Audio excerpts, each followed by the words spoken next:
Hi, welcome back. In this video, we're going to look at how we can force data types using functions within Excel. We're going to look at how we can convert items to all be text or items to all be values. And if you stick around long enough, we're going to look at how we can use the Power Query tool to force data types for specific columns using some real-world examples. Let's jump right on to it. So let's imagine we've downloaded some data. This could be from anywhere, the internet, maybe an ERP system within your business, and we've pasted it in. So here we've got a couple of values for ages, and then someone might come along and add to the data set. So I'm going to add maybe 2, 4, 5 as rows. Now you can see we've got staggered offsets. We've got the 10 and 1 aligned to the left, and then we've got 2, 4 and 5 aligned to the right. So what does this mean?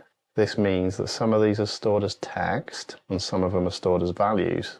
So if we try and sum up this data or work with it in a way that you'd expect everything to be values, we might see a problem. I'm just going to do a simple sum. We're going to sum up the range of this column. I'm going to use the keyboard shortcut Control and Space to highlight the whole column. I'm going to close our brackets, press Enter, and then we get the sum of 11. Now let's have a look what that's actually doing. So we've got these rows that equal 11, and we've got these rows that also equal 11. So what I'm going to do is I'm just going to change one of these numbers that we typed in so that this example's a bit clearer. Put that as 5. We can see these bottom 3 rows equal the 14, and that's the result we're getting from this formula. So that's the sum of just the numbers within this table column. Actually, what we really need is we need the sum of the whole column. Despite whatever data type is held within there, these should be treated as numbers. So let's just have a look at identifying the problem. We've got these. If we hover over them, we can see this exclamation box. And then if we hover over that, it says the number in this cell is formatted as text or preceded by an apostrophe. If we click on that, we can convert it to a number, and we could also check whether it's a number using a function. The function we could use is number within that structured table reference for age. So it's just checking whether that 10 in A4 is a number, and it's returning a Boolean result of false or true. So for the top two, where we're seeing that exclamation mark and the left alignment, we're finding out that those two are actually not numbers. So again, is number false. And then for the last 3 that I typed in as numbers, we're getting the true. If I was to change this 5 and put an apostrophe in front of it, that would force the item to be text, not a number. We'd get a false, is it a number? And you can see the sum has updated just to include the bottom 2 rows of 4 and 5 equals 9.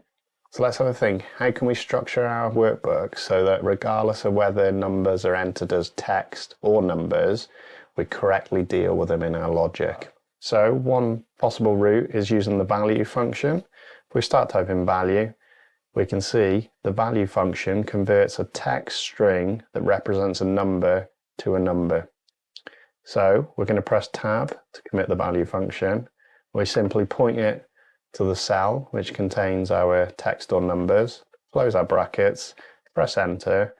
Now all of these should be held as numbers because we've converted any text using that value function.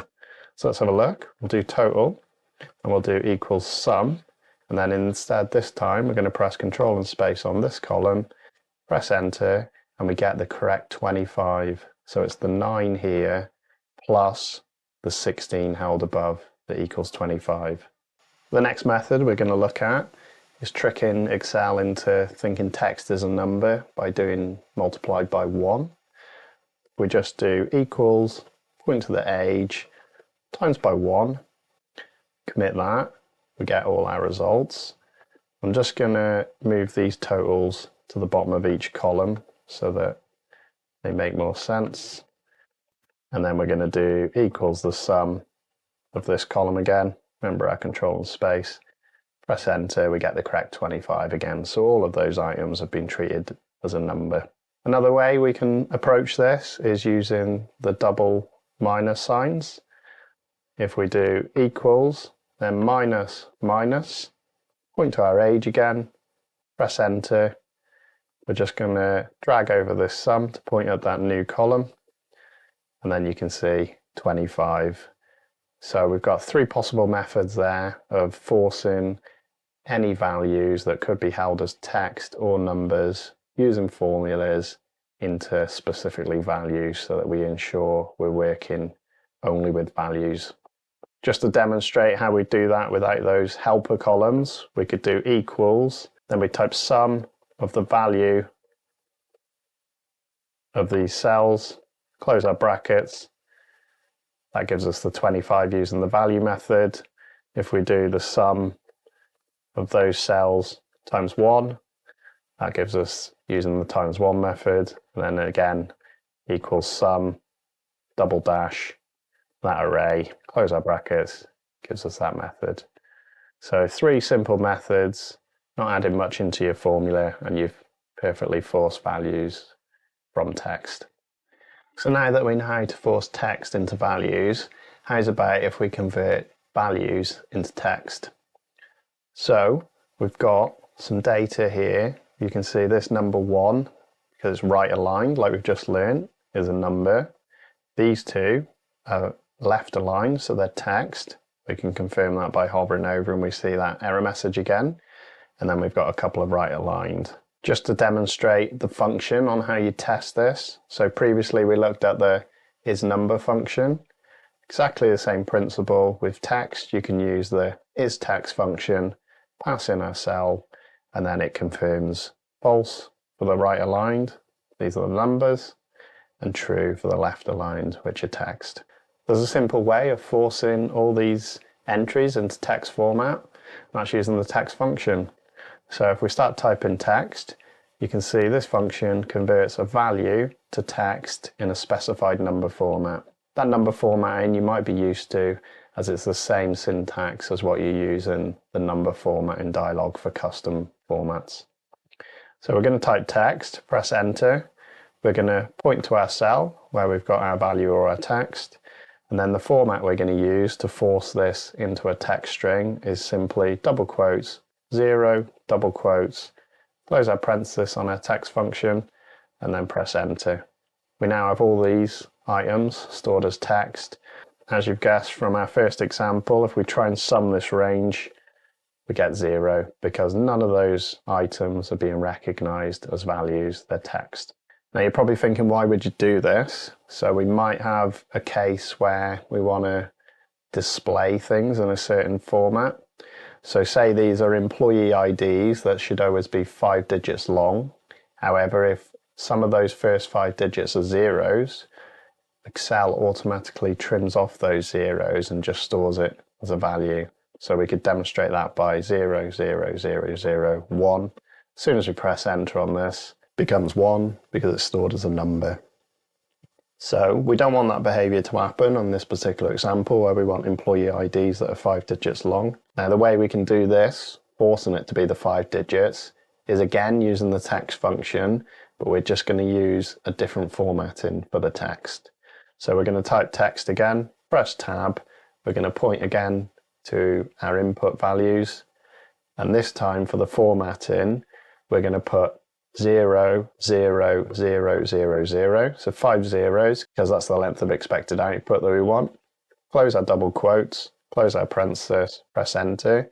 Now we can see we've got that forced formatting of the text, converting all of these inputs to the 5-digit long reference. Let's just explore how forcing that column data type might help us when we're using functions such as lookups. So in this table on the left, I've got employee IDs, how much they've been paid, and I'm trying to find their name. Now the name we've got stored in another table which has come from another data source, maybe another table in our ERP system. So we know for employee ID 1 we want to get Tom, 2 Dave, and so on. Now the way we could do this is using an XLOOKUP, and we're going to look up our employee ID within our lookup table ID column, and then our return array is going to be our names from within our lookup table. If we press close brackets on that, and then enter. Now you can see Dave and Jill correctly work as expected because they're text formatted, and all of these are stored as text.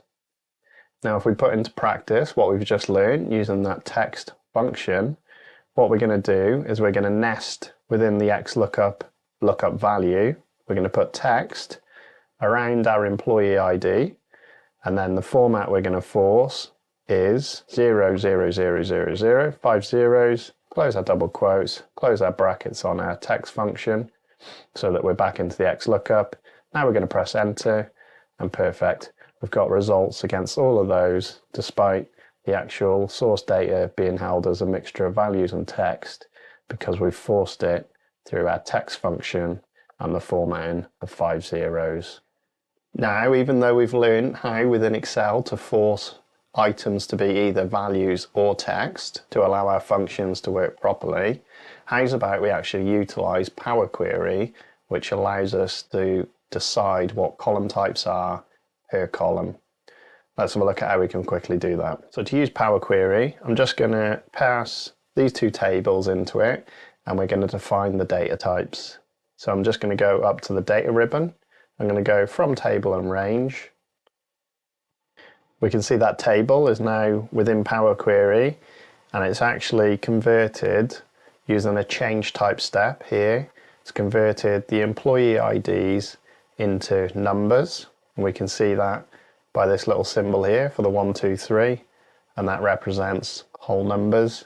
We can also see it from the M code here, which says employee IDs int 64.type, which means a 64-bit integer or a whole number. It's done the same for wages, which is fine, which will allow us to sum those up, and it's held the names as text.